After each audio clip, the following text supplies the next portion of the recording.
इससे पहले हम ये पढ़ा दिए थे, देख लेते हैं क्या पढ़ा दिए थे। ठोस, द्रव और गैस, गैस। ये पढ़ा दिए थे। बोले थे कि अधातु की 3 अवस्थाएं पाई जाती है। अधातु जो होता है, अधातु, उसका कितना अवस्था पाया जाता है? 3 अवस्था। कौन अवस्था। कौन? एक ठोस जो आवाज करता है, एक द्रव। जो हाँ। आवाज करता है, आ, ठीक। द्रव जो पिघला हुआ फॉर्म में रहता है, जो पिघलता है, ठीक। और तीसरा गैस जो फैलता है, ठीक। समझ गया ना?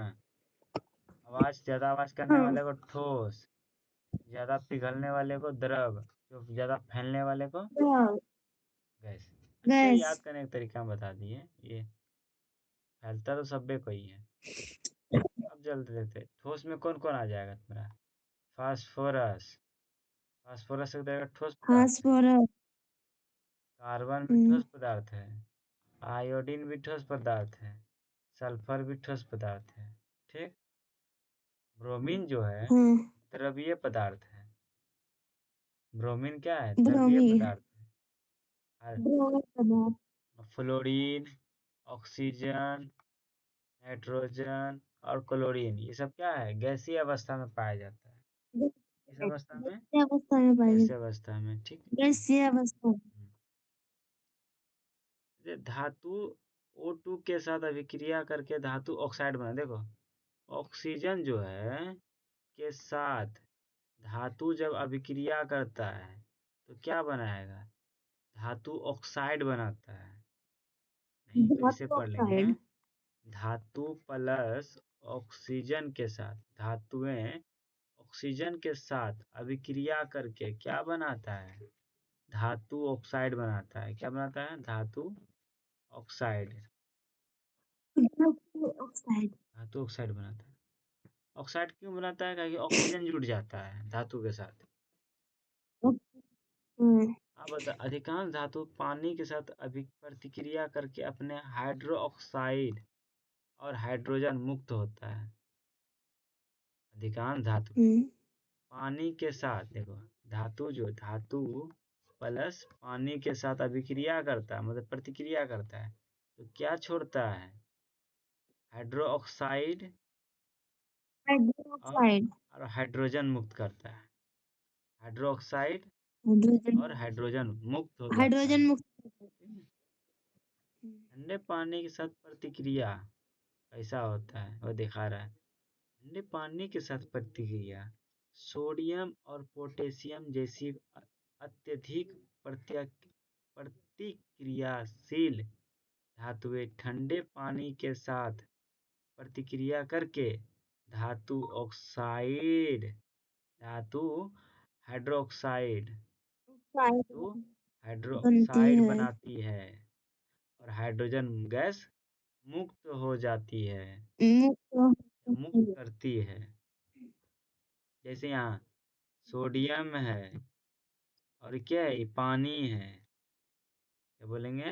पानी है। सोडियम प्लस पानी पानी। के साथ अभिक्रिया करके क्या बनाता है? Hello, sodium hydroxide, sodium sodium hydroxide. Hydroxide hydroxide. Plus hydrogen. Hydrogen जो क्या हो गया? मुक्त हो जाएगा, उड़ जाएगा हवा में, मुक्त है। ठीक। हाँ। अधिकांश धातुएं तनु खनिज अम्ल के साथ अभिक्रिया करके लवण बनाती है। देखो, अधिकांश धातु जो है तनु खनिज, देखो धातुएं तनु खनिज अम्ल के साथ अभिक्रिया करेगा। धातु जो है अम्ल के साथ अभिक्रिया करके क्या बनाता है? लवण। क्या बनाएगा? लवण। लवण बनाएगा। लवण। और हाइड्रोजन गैस क्या करेगा? मुक्त करेगा। मुक्त। हाँ। उदाहरण के लिए मैग्नीशियम एक धातु है जो सल्फ्यूरिक अम्ल के साथ सल्फ्यूरिक। अभिक्रिया करता है। अभिक्रिया देखो हम क्या बोले थे, धातु मैग्नीशियम अम्ल के साथ मिलेगा, धातु अम्ल के साथ हम्म, मिलेगा तो क्या मिल देगा हमको, लवण देगा। उसी तरह हम मैग्नीशियम ले लेते हैं, Mg ले लिए, प्लस अम्ल ले लेते हैं H2SO4 के साथ क्या मिलेगा, MgSO4 मिलेगा, प्लस H2O मिलेगा। H2 क्या है, गैस है, उड़ जाएगा, ये उड़ जाएगा, उड़ जाएगा, उड़ जाएगा, उड़ हाँ जाएगा, हाइड्रोजन उड़ जाएगा। ठीक, ज्यादा दिमाग में हाँ जोर नहीं डालना है, जितना समझ में आया उतना ही रखना है, जो नहीं आया आगे चलना है। धातुओं का उपयोग, use of metal, aluminium. Aluminium क्या होता है, तन्य होने के कारण ऊष्मा का क्या करता है, संचालन करता है। संचालन और करता बर्तन है बनाने में बिजली के तार में इसका उपयोग किया जाता है। अधिक दूरी तक विद्युत सप्लाई में एल्युमिनियम का प्रयोग करते हैं, यानी कि चांदी का। एल्युमिनियम को एल्युमिनियम का उपयोग करते हैं। एल्युमिनियम का संकेत क्या होता है, Al। ठीक, एल सोना, चांदी, प्लेटिनम आभूषण बनाने में क्या जाता है, ये तरह क्या है, धातु है दो, प्लेटिनम, एल्युमिनियम, चांदी, धातु सोना, ये सब क्या है, एक तरह धातु ही है। बट सोना का उपयोग, चांदी का उपयोग और प्लेटिनम का उपयोग आभूषण बनाने में किया जाता है, ना कि तुमको तार बनाने में किया जाता है। पारा, थर्मामीटर में उपयोग किया जाता है। तांबा, बिजली के तार में किया जाता है। बिजली के तार में तांबा में का क्या उपयोग जाता है क्यों किया जाता है, क्योंकि इसका जो होता है ना प्रतिरोधक क्षमता अच्छा होता है, ये गुड बल्ब कंडक्ट में आता है। मतलब क्या बोलता है ये, इसमें करंट जो सप्लाई करेंगे ना बहुत अच्छी तरह सप्लाई होता है, लॉस कम होता है। चलते और धातु, और धातु के उपयोग, और धातु हमारे जीवन के लिए आवश्यक है, जिन्हें सभी जीव सांस लेते समय ऑक्सीजन, कार्बन और आदि के रूप में ग्रहण करते हैं। और धातु को ले लेते हैं किसमें, गैस की अवस्था में। क्या पौधों अवस्था है की वृद्धि को बढ़ाने के लिए उर्वरक की और धातु का क्या चाहिए, उपयोग किया जाता है। जल संशोधन में ब्लीचिंग पाउडर के रूप में क्लोरीन का उपयोग करते हैं। क्या करने में, जल संशोधन मतलब जल को शुद्धि करने में ब्लीचिंग पाउडर के रूप में इसका उपयोग करते हैं सर आपका आवाज करने में क्या जाता है हम क्या बोले थे, फटाका या फटाके में और धातु का उपयोग तो किया जाता है। कौन सा, फास्फोरस का उपयोग किया जाता है। इसका उपयोग किया जाता है, फास्फोरस का उपयोग किया जाता फास्फोरस है। आयोडीन, आयोडीन एक अधातु है जिसका उपयोग एंटीसेप्टिक बनाने में बनाने किया में जाता क्या है। जाता ठीक, अब क्या आगे चलते जाता हैं। आगे अब नया चैप्टर है, वो था रिवीजन के लिए, रिवीजन था कल जो बता दिए थे, 8 मिनट रिवीजन ही चल गई है। अब चलते हैं कोशिका, जो हमारे शरीर जो बना हुआ है एक कोशिका से बना हुआ है। कोशिका है क्या है, कोशिका से संचरण संचरण और कार्य। संरचना कोशिका और हम्म, संचरण, रचना और कार्य, इस वजह से स्ट्रक्चर एंड फंक्शन लिखा हुआ है। हम्म, सेल का स्ट्रक्चर और उसका सेल फंक्शन क्या है। देखो कोशिका, स्ट्रक्चर कोशिका जीवन की मूलभूत इकाई है, मेरा शरीर का है, मेरा जीवन का सबसे सबसे छोटा मूल इकाई है। मूल इकाई क्या है, हम लोग का कोशिका है। कोशिका से ही बना हुआ हमारा शरीर कोशिका पूरा।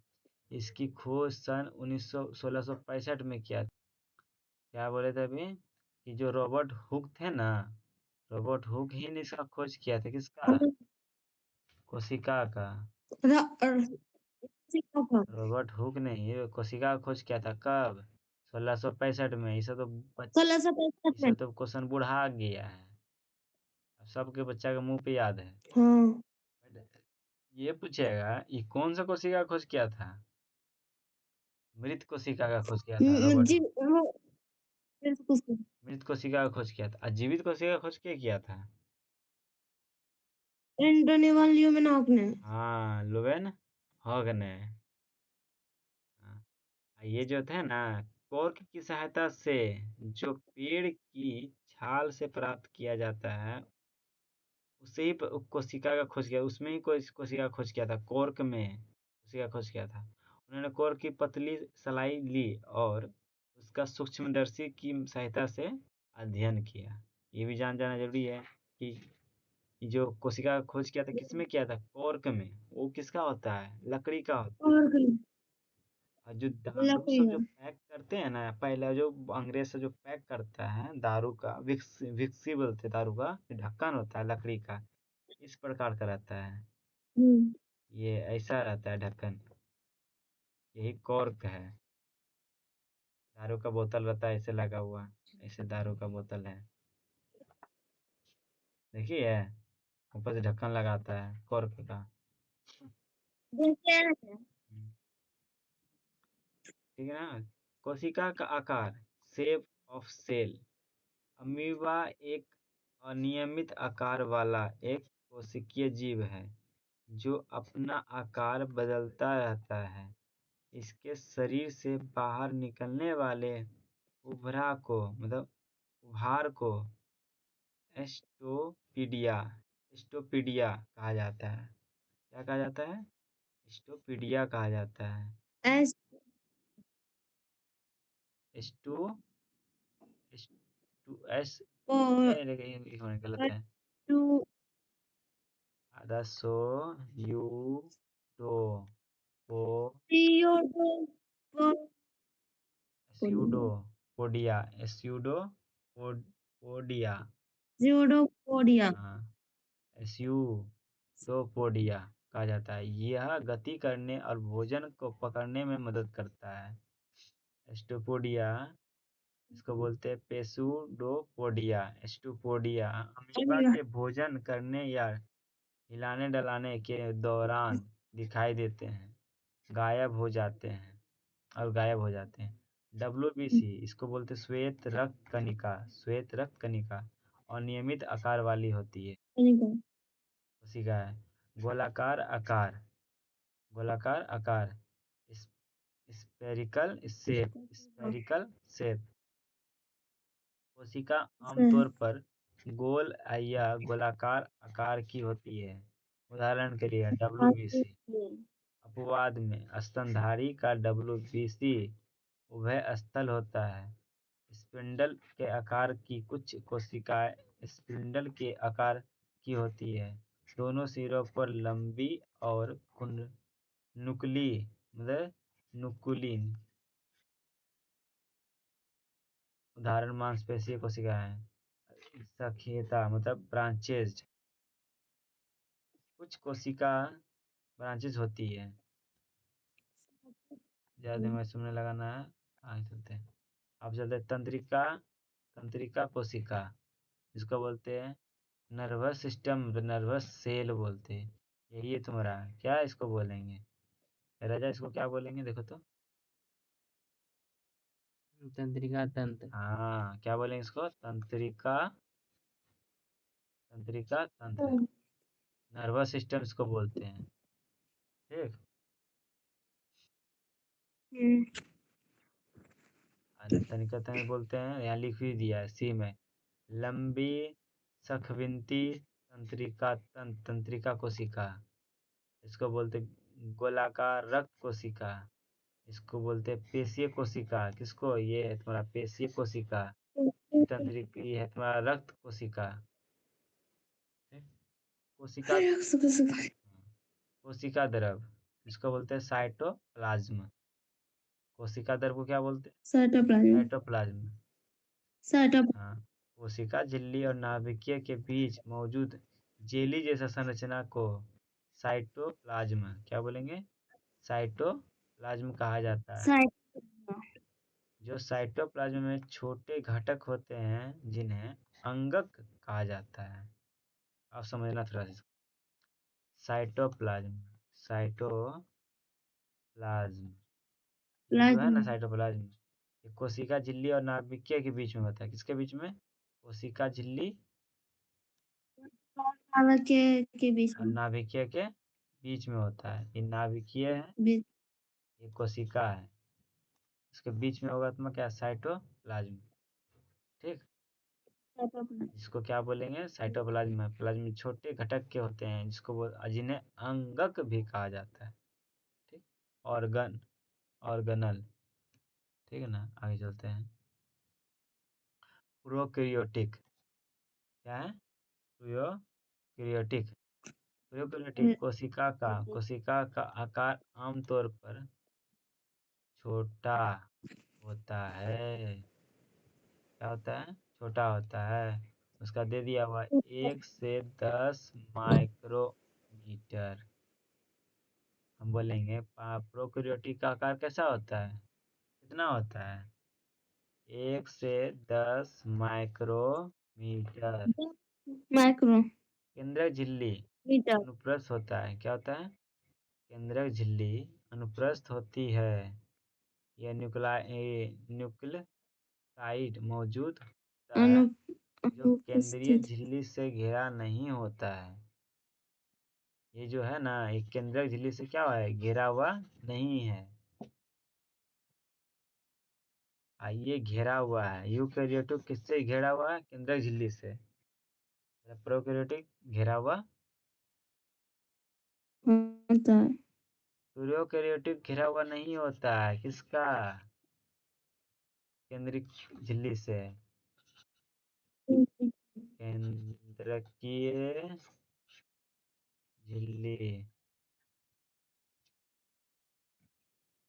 झिल्ली से घिरा हुआ ये नहीं रहता है, बट ये रहता है घिरा हुआ। और इसका आकार कितना होता है? 5 से 100 माइक्रोमीटर। 5 माइक्रोमीटर का हाँ, इसका आकार क्या रहता है? 1 से 10 माइक्रोमीटर। देखो, कोशिका का आकार कितना है? 1 से 10 माइक्रोमीटर। 110 माइक्रोमीटर। केंद्रीय झिल्ली अनुपस्थित होता है इसमें केंद्रीय झिल्ली नहीं होता है। यह न्यूक्लाइड मौजूद होता है। केंद्रीय झिल्ली से घिरा हुआ ही नहीं रहता है, बट ये रहता है। इसमें एक ही गुणसूत्र होते हैं। इसमें अनेक गुणसूत्र होते हैं, एक से अधिक गुणसूत्र होते हैं। ये केंद्रक उपस्थित होता है यहाँ इसमें। ये न्यूक्लाइड मौजूद होता है जो केंद्रक झिल्ली से घिरा हुआ रहता है। केंद्रक झिल्ली से बंधे कोशिका अंग अनुपस्थित रहते हैं। इसमें नहीं होता है। केंद्रक झिल्ली के अंदर मतलब केंद्रक झिल्ली जो होता है उससे बंधा हुआ, इसमें अंग नहीं रहता है, बट इसमें रहता है। वही ये बता रहा है कि झिल्ली में बंधे कोशिका अंग कौन कौन है? माइटोकॉन्ड्रिया है, एंडोप्लाज्मिक रेटिकुलम है, गोल्गी बॉडी है, लाइसोसोम है आदि मौजूद होते हैं।